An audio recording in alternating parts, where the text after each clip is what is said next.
Let's bring in Dana Perino, because it's clear that the president, even this morning, wants to be the president of peace. He wants that to be his legacy, Dana. Well, and a lot of people will disagree with him on everything about the how, right? But not the why. The why he made very clear today. The why is the people are dying unnecessarily.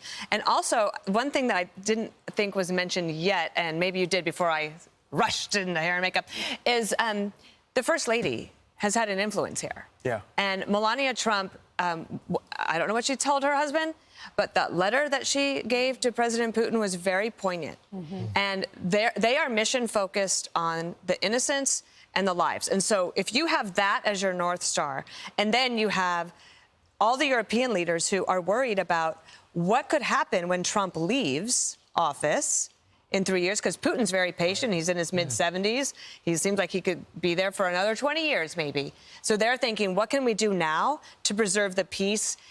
And he forced them to the table. But if you look at the body language, in my opinion, they're getting along well. They're talking about there's not tension. And he is there saying, I can get everyone around a table. He has the power to convene. It's one of the most powerful things that you can have in the world. And if you have it and you use it to your advantage, it's amazing. If you compare this to the last 3 years under President Biden, this meeting couldn't have happened.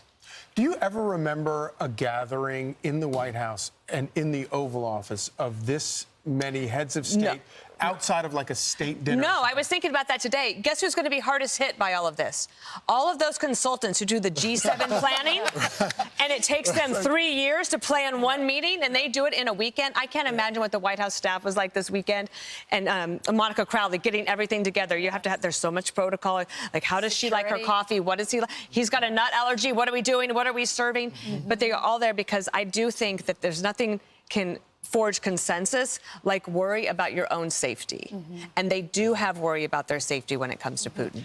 President Trump did talk about how this meeting came to be and how it was all set up. Listen to this, Dana.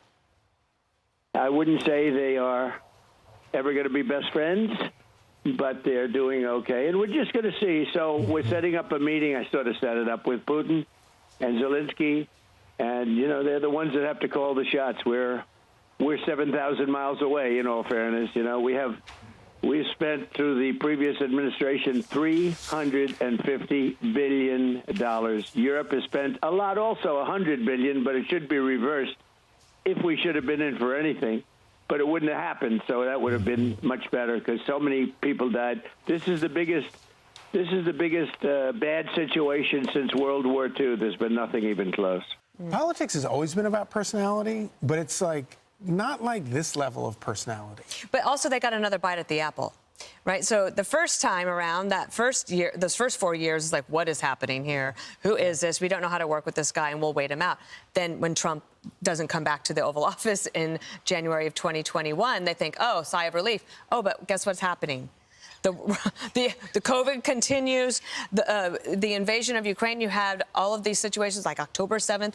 And to me, the Biden administration had the initial right instinct of, okay, well, let's help the innocent people who got invaded and were terrorized.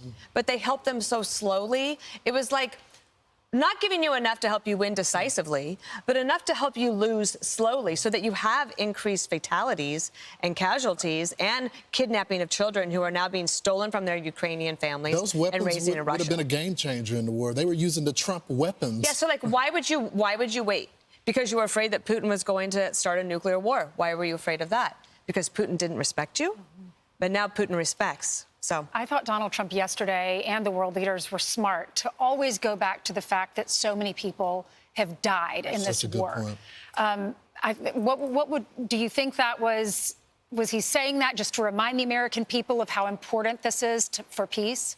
Sure. I think each leader, no matter where they are, has a constituency. Mm-hmm. And I think President Trump remembers that. He's wise to remember it, right? Because Zelenskyy has to go back and sell this to his people. The Europeans have to sell it to theirs because not only are they worried about their own safety, but they have to pitch in economically. Putin has his constituency as well. There's all of that. So what President Trump is doing is saying, let's be first and foremost mission focused. What is the mission and the killing? Okay, number one. Now let's talk about how do we get there? How do we work on that? So yes, I do think he's trying to explain not only to his constituency, the American people, but also to keep everybody on the same page, because this could go lots of different ways. The president has an interesting way of peppering his commentary with, but we'll see. I don't know.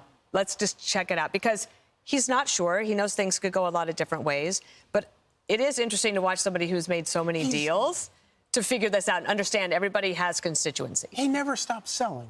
No. He's selling that product. In this case, it's peace in Ukraine. And it doesn't matter what you give him, he's going to go back to selling that product. But Dana, real quick, are you worried about the meeting, the one-on-one? This is the one thing. Which one?